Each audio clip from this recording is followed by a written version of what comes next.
Frostpunk 2 is almost out and it seems it will be as tough as the original, if not more.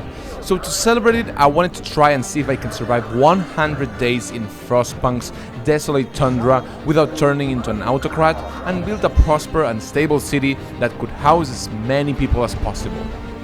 Temperatures will get low, stupidly low, because this game does not forgive. Will I be able to make it to day 100? Let's check it out. Okay, so within the first minute we found ourselves trapped amidst ruins and frost, and I decided to call our new settlement Sondibana. I already threw morality through the window and legalized child labor. Everybody must help, Timmy. I'm sorry. Grab some coal or you won't get food. The first night was almost falling upon us, so I ordered to construct tents for our people and I started planning the makings of a workshop to research stuff. And also a cookhouse, because I need to keep the little Timmys fed or they won't grab that coal. And I need that coal. Hey, some people have fallen ill, but it is alright for now. I researched faster gathering techniques, I legalized soup, I guess, to make meals cheaper, and I also approved emergency 24-hour shifts, also known as video game developer shifts, just in case. I researched the beacon to send explorers out in the nearby future and a profiles manufacturer station. And you might be asking, why did you research that? Well, in Frostpunk you build your city around a giant wonder of the Industrial Revolution, a chunky generator that provides the most valuable resource you can find in this game, heat. And in our wonderful city called Sondibana, can you spot where the generator is located? I'll give you some time. Exactly! There isn't one! So we'll have to build it fucking ourselves. That is one of the main construction efforts we'll have to make. The other one is bridges. Why? Because we are surrounded by cliffs and the abyss, and if we want more space and resources, we'll have to find a way to get there, Timmy. We needed a hunter's cabin to get some raw food, so we got some hands on deck to ensure that no one dies from hunger. Our public healthcare wasn't doing so hot, it was at a United States level at this point, so I had to approve overcrowding to have more hospital beds and cramp up the hill in these little tents, and I also approved radical treatments, which may involve sharp knives. We also got a new, shiny, glossy steelworks facility to keep the flow of steel going, and some wood mills to be able to construct more stuff, and people is okay, this content is quite high, but we're still making ends meet. And it isn't that cold yet. The construction of the foundations of the generator began with 50 workers giving it their all, and we also opened a care house for the survivors of the radical treatment, and the first squadron of explorers went out into the frost to see if they could scavenge some resources. The lack of food was becoming a serious problem, and on day 7, the people of Sondibana gave me an ultimatum.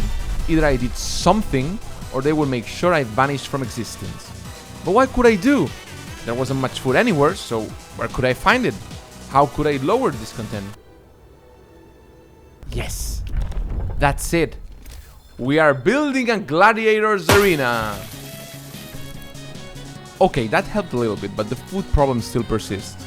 So let's research hunter tactics so we get more food and faster. And wait, a lot of people has fallen ill, so we need to research for better medic equipment, but everyone is still hungry, so we need to invest into more hunter cabins. And hey, half the staff building the foundations of the generator is in medical treatment, and a storm is approaching, and people is angrier than ever, and I don't know what I'm supposed to do. 10 days. I survived for 10 days, until I was deposed. This is going to be harder than expected. And speaking of something harder than expected, making it in YouTube is so difficult and pleasing the algorithm feels like playing the lottery. So could I ask you to please subscribe, like the video and maybe leave a nice comment? You have seen me run things in Sondibana. I am definitely a person you can trust. I think. Well, anyways, thank you so much for your support and back to Frostpunk. Alright, let's go for attempt number 2. My strategy was pretty much the same, but this time I decided to open a public arena and a pub earlier, so people would be happy and drunk enough to forget how miserable our lives were. I approved the Moonshine Law, so the city of Sondibana II would become a paradise for the working class, and at the same time, 24-hour shifts were required to complete the foundations of the generator in time. As day 10 arrived, we weren't in a much better position than last time. with lots of folks starving or dying in treatment houses due to illness. However, this time I managed to have a trick up my sleeve. Hot houses! Look at that beautiful food generating masterpiece. A terrible blizzard was approaching, so I decided that the people of Sondibana should turn into faith to learn how to properly struggle with the suffering ensued by frostbite, hunger, and the many more wonders Frostpunk delights us with. We built houses of prayer and hoped for the best, as there wasn't enough time to upgrade our modest tents into bunk houses. The storm hit and it was a nightmare. Everyone fell ill, severe cold stopped production in its tracks, and for almost 2 days the whole city held its breath. And by the time the freezing cold gave us a break, 12 poor souls had perished in the snow, which meant that, sadly enough, we had to build a cemetery. The next week revolved around recovering from the storm and building the next structure of the generator, a tower pump and a pressure valve. Explorers brought us some valuable resources and more survivors, and this time we faced the storm with everyone fed and prepared. Sadly enough, we couldn't get to build properly the pressure valves in time, so we had to rush construction, so who knows if in the future the generator will malfunction. The second storm was brutal, but not as much as the first one, and to mitigate things, I decided to ramp up the faith project and build temples, field kitchens, and host evening prayers, which helped to keep hope and discontent at reasonable rates. I decided to build more workshops to accelerate our research and use a great portion of our resources to prepare the construction of the generator core and its support frames. On day 38, I barely avoided being deposed as the blizzard was getting too intense and the generator construction effort was really behind schedule. So to bring up the pace, I allocated all hands on resource gathering and extracting coal, wood, and steel. Faith was a really powerful tool to keep people in line. To keep people hopeful for the future. And so we reached the halfway point of this challenge with a chance of surviving until the end. The generator was going to be constructed late, sure, but how about upgrading bunk houses to proper houses so everyone can be warm? Now that is a treat, for sure. Especially now that on day 57 a storm approaches again, setting us at minus 100 degrees Celsius, which is stupidly cold. Folks, try to resist and invoke the spirit of our Lord. Together, we shall prevail under these fierce circumstances and raise above... Oh wait, everyone is dying. And people is furious. And I'm getting exiled. Okay, so that's Sondibana the second. Let's hope third time is a charm. Okay, let's try something new. Let's set up a dictatorship. In times of struggle, you know what people want: security, peace, and order. And so I will provide just that, with guard stations, prisons, neighborhood watches, and morning gatherings. What? People don't like that? What do you mean they actually want food and not tyranny? Tyranny is great! Alright, so Sondibana IV needed to learn from my past mistakes in order to thrive, and after a careful and thorough analysis, I concluded that I needed to get food covered as soon as possible and have enough medical centers so illness and injuries wouldn't spiral out of control.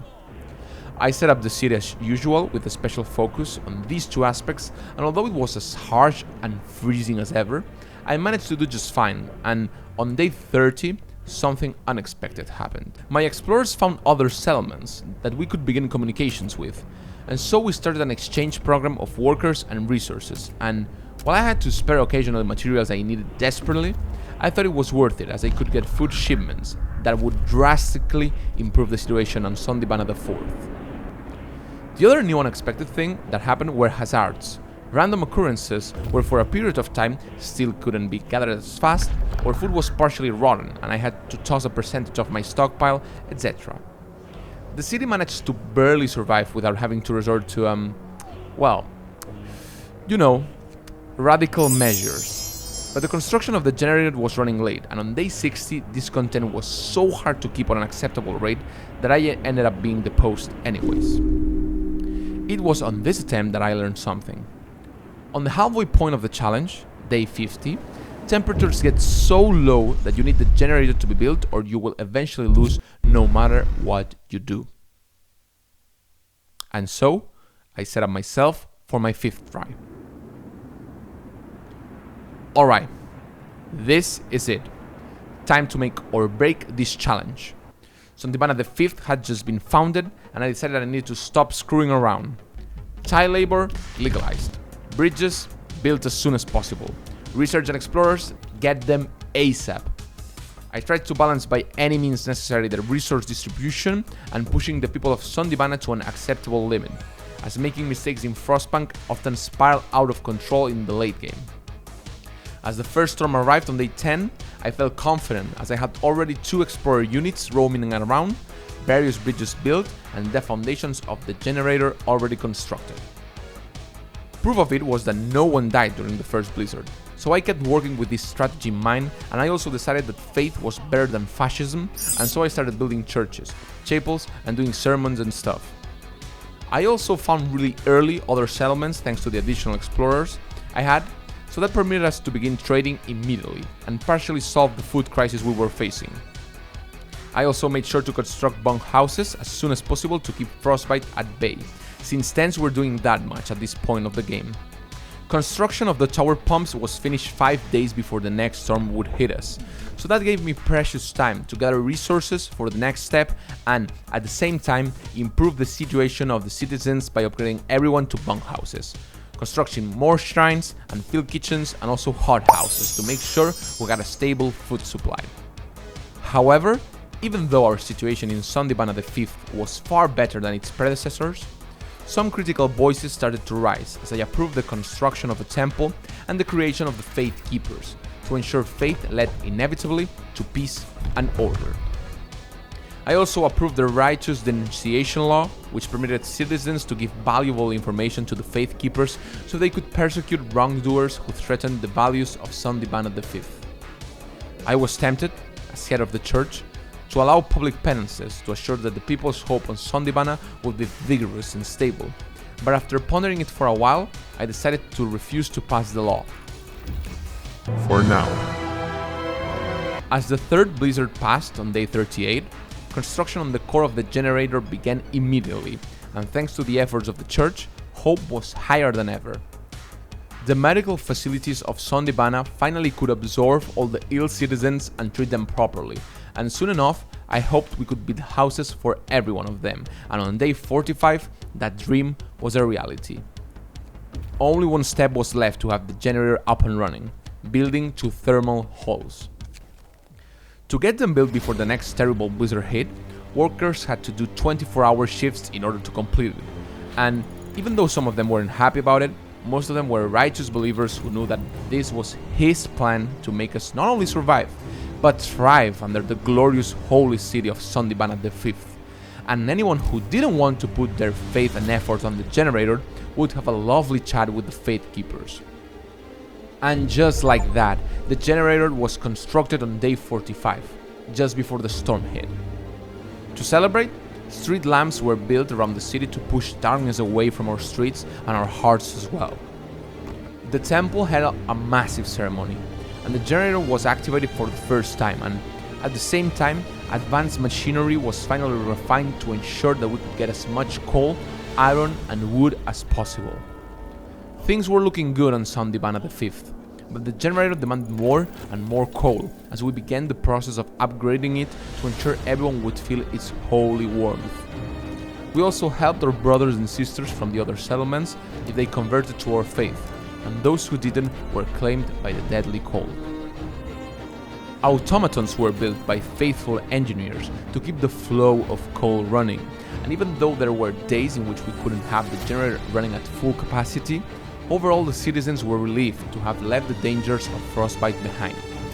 We had plenty of food, the last bridges were built, and even though storms were rough, really rough, the holy generator helped us to make sure we could endure the challenges he gave us every now and then. Believers tipped our trustful faith keepers to make resources weren't stolen, and heresy was rightfully prosecuted. Industrial hothouses were built to have even more food, and 3 units of explorers and missionaries kept searching around the cold to find survivors that we could protect in our beautiful and holy city. On day 75, discontent was at its historic low and the generator was almost perfected, having steam radiators on each sector of the city to ensure everyone could feel the holy warmth our generator provided. Our population skyrocketed to almost 550 citizens, and as prosperity smiled upon us, we even constructed a museum to gather information about the downfall of humanity and teach about how our faith helped us in the struggle to survive. Day 90 arrived and one of those terrible blizzards hit us, with temperatures going as low as minus 120 degrees Celsius. But we weren't afraid anymore. The generator protected us even in those extreme conditions, and business could run as usual. People even gathered at the temple to celebrate as our army of automatons worked 24/7 gathering resources. Life was good on Sondibana the 5th. We even constructed parks and gardens to make people feel happy, and when the last storm hit us before day 100, we knew we were unstoppable. Our faith had protected us and ensured us we would thrive if we built the holy generator, and thus had been the truth of the matter. We were definitely the chosen ones, and on the wake of day 100, we sighed in relief as we confirmed what we dreamt for so long. The holy city of Sondibana the 5th was able to survive for 100 days, and to be honest, I firmly believed it could keep going for eternity. We had made it. We had defeated Frostpunk. Thanks for watching, and until we meet again,